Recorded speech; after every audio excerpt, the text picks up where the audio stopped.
ಇನ್ನು ಈ ಡೆವಿಲ್ ಗ್ಯಾಂಗ್ನ ಕರಾಳತೆಯನ್ನ ಪೂರ್ಣ ಪ್ರಮಾಣದಲ್ಲಿ ಇಟ್ಟಿದ್ದಾರೆ. ಡಾಕ್ಯುಮೆಂಟ್ ತೋರಿಸ್ತಾ ಇದ್ದೀನಿ.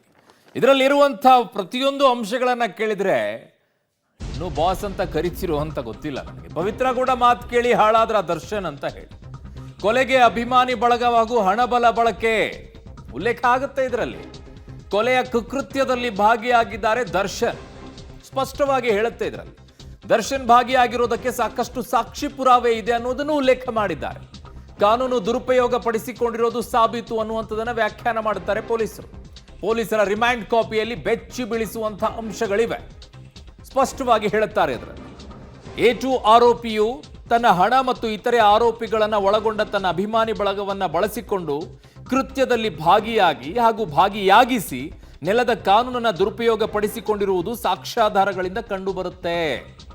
ಅಷ್ಟೇ ಅಲ್ಲ, ಅವರು ಹೇಳೋದು A2 ಆರೋಪಿಯು ತನ್ನ ಹಣ ಬಲ ಮತ್ತು ಪ್ರಭಾವಿ ಅಭಿಮಾನಿ ಬಳಗವನ್ನ ಬಳಸಿಕೊಂಡು ಅಮಾಯಕ ಮೃತ ರೇಣುಕಾಸ್ವಾಮಿಯನ್ನ ಚಿತ್ರದುರ್ಗದ A4, A6, 8ರವರೆಗೆ ಆರೋಪಿಗಳಿಂದ ಆತನನ್ನ ಅಪಹರಣ ಮಾಡಿಸಿ ಮೃತನ ಬಳಿಯಿಂದ ಚಿನ್ನಾಭರಣಗಳನ್ನ ಬೆದರಿಸಿ ಬಿಚ್ಚಿಸಿಕೊಂಡು ದುಷ್ಕೃತ್ಯವನ್ನ ಎಸಗಲು ಅಡ್ಡಿಯನ್ನಾಗಿ ಮಾಡಿಕೊಂಡಿದ್ದ ಪಟ್ಟಣಗೆರೆಯ A11 ಆರೋಪಿ ವಿನಯ್ ಸಂಬಂಧಿಯಾದ ಜಯಣ್ಣ ಅವರಿಗೆ ಸೇರಿದ ಶೆಡ್ನಲ್ಲಿ ಕರೆತಂದು ಅಲ್ಲಿ A1 ಆರೋಪಿಯೂ ಸೇರಿದಂತೆ ಇತರೆ ಆರೋಪಿಗಳಿಂದ ಸಮಾನ ಉದ್ದೇಶದಿಂದ ಎಲ್ಲರೂ ಸೇರಿ ಮೃತನ ಮೇಲೆ ಅಮಾನುಷವಾಗಿ ಮತ್ತು ಮಾರಣಾಂತಿಕವಾಗಿ ಹಲ್ಲೆ ಮಾಡಿ ಕೊಲೆ ಮಾಡಿರುವುದು ಇದುವರೆಗಿನ ತನಿಖೆಯಲ್ಲಿ ಸಂಗ್ರಹಿಸಿರುವ ಭೌತಿಕ, ತಾಂತ್ರಿಕ ಹಾಗೂ ವೈಜ್ಞಾನಿಕವಾಗಿ ಸಂಗ್ರಹಿಸಿರುವ ಸಾಕ್ಷ್ಯಾಧಾರಗಳಿಂದ ದೃಢಪಟ್ಟಿರುತ್ತದೆ.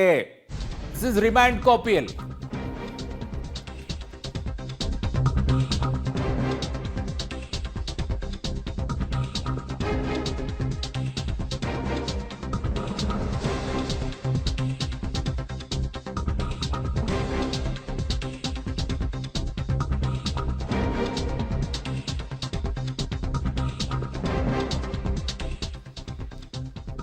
ದರ್ಶನ್ಗೆ ಕ್ರಿಮಿನಲ್ ಹಿನ್ನೆಲೆ ಇದೆ ಅನ್ನುವಂಥದ್ದನ್ನ ಪೊಲೀಸರು ಹೇಳ್ತಾರೆ, ಸ್ಪಷ್ಟವಾಗಿ ಉಲ್ಲೇಖ ಮಾಡ್ತಾರೆ. ಇದರಲ್ಲಿ ಎಲ್ಲವನ್ನ ಹೇಳ್ತಾರೆ. ಅದರಲ್ಲಿ A4 ರಾಘವೇಂದ್ರ ಅಂದ್ರೆ ಪ್ರಕರಣದ A2 ಅದು ದರ್ಶನ್ ಅವರು.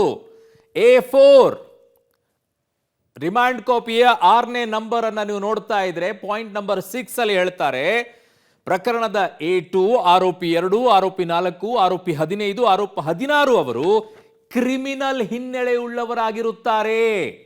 ಅಂದ್ರೆ ಹಿಂದಿರೋದೆಲ್ಲ ರೆಕಾರ್ಡ್ಸ್ಗಳಿದೆ ಅವರ ಹತ್ರ. ಮುಂದುವರೆದು ಆರೋಪಿಗಳು ಮೃತನನ್ನ ಕೊಲೆ ಮಾಡಿ ನಂತರ ತನ್ನ ಹಣದ ಪ್ರಭಾವದಿಂದ ಬೇರೆ ವ್ಯಕ್ತಿಗಳನ್ನ ಕೊಲೆಯಲ್ಲಿ ಭಾಗಿಯಾಗಿರುವುದಾಗಿ ಬಿಂಬಿಸಿ ಪ್ರಕರಣದಿಂದ ತಾವುಗಳು ನುಣುಚಿಕೊಳ್ಳಲು ಪ್ರಯತ್ನಿಸಿರುವುದು ತನಿಖೆಯಲ್ಲಿ ಕಂಡು ಬಂದಿರುತ್ತದೆ. ನನ್ನ ಸಹೋದ್ಯೋಗಿ ಮುರಳೀಧರ್ ನನ್ನ ಕ್ರೈಮ್ ಬ್ಯೂರೋ ಹೆಡ್ ಸಂಪರ್ಕದಲ್ಲಿದ್ದಾರೆ. ಮುರಳಿ, ಬಹಳ ಜನರಿಗೆ ಈಗಲೂ ಕೂಡ ಜೈಕಾರ ಹಾಕಬೇಕು, ಈಗಲೂ ಕೂಡ ಡಿ ಬಾಸ್ ಏನು ತಪ್ಪು ಮಾಡಿಲ್ಲ, ಇದರಲ್ಲಿ ಯಾವುದು ಕೂಡ ಇಲ್ಲ ಅನ್ನೋದಾದ್ರೆ ರಿಮ್ಯಾಂಡ್ ಕಾಪಿ ಎಲ್ಲವನ್ನ ಹೇಳ್ತಾ ಇದೆಯಲ್ಲ ಮುರಳಿ, ಎಲ್ಲವನ್ನ ಉಲ್ಲೇಖ ಮಾಡ್ತಾ ಇದೆ. ಹಿಂದ್ಗಡೆಗೆ ಕ್ರಿಮಿನಲ್ ಹಿನ್ನೆಲೆ ಉಳ್ಳವರು ಇದರಲ್ಲಿ ಹೇಗೆ ಭಾಗಿಯಾಗಿದ್ದಾರೆ, ಸಾಕ್ಷಿಗಳು ಹೇಗಿದೆ, ಬಹಳ ಬಹಳ ಸ್ಪಷ್ಟತೆ ಇದೆ ಅಲ್ವಾ ಮುರಳಿ? ಖಂಡಿತ ಅರುಣ್, ಯಾಕೆಂದರೆ ಒಂದು ಪ್ರಕರಣದ ತನಿಖೆಯನ್ನು ಮಾಡ್ತಾ ಇರುವಂಥ ತನಿಖಾಧಿಕಾರಿ ಒಂದು ಕೋರ್ಟ್ಗೆ ಒಂದು ಮಾಹಿತಿಯನ್ನು ಕೊಡಬೇಕಾದ್ರೆ ಅದಕ್ಕೆ 108 ಬಾರಿ ಒಂದು ಯೋಚನೆಯನ್ನು ಮಾಡಬೇಕು. ಅದಕ್ಕೆ ಪೂರಕವಾದ ಸಾಕ್ಷ್ಯಗಳನ್ನು ಇಟ್ಕೊಂಡು ಆ ರಿಮೈಂಡ್ ಕಾಪಿಯನ್ನು ಕೊಡುವಂಥದ್ದು ಇರ್ಬೋದು, ಜೊತೆಗೆ ದೋಷಾರೋಪ ಪಟ್ಟಿಯನ್ನು ಕೂಡ ಸಲ್ಲಿಕೆ ಮಾಡುವಂಥದ್ದು ಇರ್ಬೋದು. ಅರುಣ್, ನೀವು ಹೇಳ್ತಾ ಇದ್ರಿ ಇನ್ನು ಅವರ ಅಭಿಮಾನಿಗಳು ಈ ರೀತಿಯಲ್ಲಿ ಮಾತನಾಡ್ತಾರೆ ಅಂತೇಳಿ. ಅವರ ಅಭಿಮಾನಿಗಳು ಈ ರೀತಿಯಲ್ಲಿ ಇವತ್ತು ಕೂಡ ಆ ರೀತಿಯ ಮಾತುಗಳನ್ನು ಆಡ್ತಾ ಇದ್ದಾರೆ. ಜೊತೆಗೆ ನಿನ್ನೆ ಮೃತದೇಹದ ವಿಕೃತಿಯನ್ನು ಅಂದರೆ ರೇಣುಕಾಸ್ವಾಮಿ ಮೇಲೆ ಎಷ್ಟು ವಿಕೃತಿಯನ್ನು ಮೆರೆದಿದ್ರು ಅನ್ನೋದ್ರ ಬಗ್ಗೆನೂ ಕೂಡ ಸ್ಪಷ್ಟವಾಗಿ ಮಾಧ್ಯಮಗಳು ತೋರಿಸ್ತಾ ಇದ್ವು. ಆಗಲೂ ಕೂಡ ಅದನ್ನು ಒಪ್ಕೊಳ್ಳಿಕ್ಕೆ ತಯಾರಿಲ್ಲ, ಯಾಕೆಂದರೆ ಇದೊಂದು ಅಚಾನಕ್ ಆಗಿ ನಡೆದಿರುವಂಥ ಘಟನೆ ಅಂತೇಳಿ.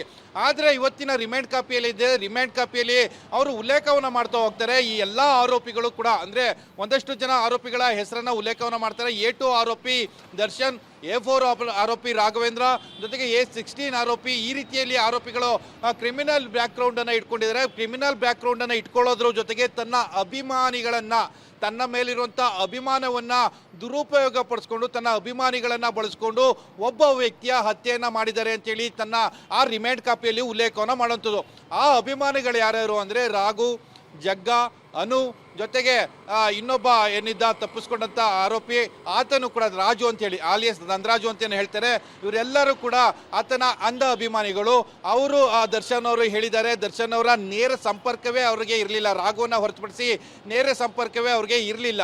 ಅವರು ಅಭಿಮಾನದಿಂದ ಆತನನ್ನ ಯಾವ ವಿಚಾರಕ್ಕಾಗಿ ಚಿತ್ರದುರ್ಗದಿಂದ ಬೆಂಗಳೂರಿಗೆ ಕರ್ಕೊಂಡು ಹೋಗ್ತಾ ಇದೀವಿ ಯಾವುದೂ ರೀತಿಯ ಮಾಹಿತಿಗಳು ಇಲ್ಲದೇ ಆತನನ್ನ ಕರೆದುಕೊಂಡು ಬಂದಿರ್ತಾರೆ. ಕರೆದುಕೊಂಡು ಬಂದ ಬಳಿಕ ಇಲ್ಲಿ ಹತ್ಯೆಯನ್ನ ಮಾಡಿರುವಂಥದ್ದು. ಇದೆಲ್ಲ ಹತ್ಯೆ ಆಯಿತು. ಹತ್ಯೆ ಆದ ನಂತರ ತನ್ನ ಮೇಲಿದ್ದಂಥ ಆರೋಪವನ್ನ ನುಣುಚ್ಕೊಳ್ಳೋದಕ್ಕೆ ತನ್ನ ಹಣದ ಬಲದಿಂದ, ಅಂದರೆ ತನ್ನ ಬಳಿಯಲ್ಲಿ ಹಣ ಇದೆ, ಬೇರೊಬ್ಬನ ಮೇಲೆ ಬೇರೊಬ್ಬ ಅಮಾಯಕನನ್ನ ಹಿಡ್ಕೊಂಡು ಬಂದು ಆತನ ಮೇಲೆ ತಪ್ಪಪ್ಪನ ಒಪ್ಪಿಸ್ಬಿಟ್ರೆ ಆತ ಇದರಲ್ಲಿ ಸಿಕ್ಕಾಕೊಳ್ತೇನೆ, ನಾನು ಬಚಾವಾಗ್ತೀನಿ ಅಂತೇಳಿ 3 ಜನರನ್ನ, ಅಂದರೆ ಕಾರ್ತಿಕ್ ಅಲಿಯಾಸ್ ಕಪ್ಪೆ, ನಿಖಿಲ್ ನಾಯ್ಕ್ ಮತ್ತು ಕೇಶವ್ ಮೂರ್ತಿ, ಇವ್ರು 3 ಜನಕ್ಕೂ ಕೂಡ 10 ಲಕ್ಷ ಹಣವನ್ನು ಕೊಡ್ತೀವಿ ಮತ್ತು ನಿಮ್ಮನ್ನ ಪ್ರಕರಣದಿಂದ ಖುಲಾಸೆ ಆಗೋ ತನಕ ಕೂಡ ನಾವು ಇನ್ನು ಕೋರ್ಟ್ನ ಕೆಲವೊಂದು ಖರ್ಚು ವೆಚ್ಚಗಳೇನಿರುತ್ತೆ ಅದನ್ನೆಲ್ಲ ಕೂಡ ನಾವು ನೋಡ್ಕೊಳ್ತೀವಿ ಅಂತೇಳಿ ಹೇಳಿದ್ರು ಅನ್ನೋದ್ರ ಬಗ್ಗೆ ಈಗ ರಿಮಾಂಡ್ ಕಾಪಿಯಲ್ಲಿ ಉಲ್ಲೇಖವನ್ನ ಮಾಡಿರುವಂಥದ್ದು. ಅರುಣ್.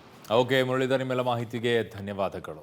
ಸೊ ಈ ಡೆವಿಲ್ ಗ್ಯಾಂಗ್ನ ಕರಾಳತೆ, ಈ ಡೆವಿಲ್ ಗ್ಯಾಂಗ್ನ ಪೂರ್ತಿ ಹಿಸ್ಟ್ರಿಯನ್ನ ಇದರಲ್ಲಿ ಇಟ್ಟಿದ್ದಾರೆ ರಿಮಾಂಡ್ ಕಾಪಿಯಲ್ಲಿ ಈ ಪ್ರಕರಣದಲ್ಲಿ. ಅದರ ಜೊತೆಗೆ ಹಿಂದೆ ಕೂಡ ಕ್ರಿಮಿನಲ್ ಬ್ಯಾಕ್ಗ್ರೌಂಡ್ ಇತ್ತು ಅನ್ನುವಂಥದ್ದನ್ನು ಕೂಡ ಇದರಲ್ಲಿ ಸ್ಪಷ್ಟವಾಗಿ ಉಲ್ಲೇಖವನ್ನ ಮಾಡ್ತಾ ಇದ್ದಾರೆ.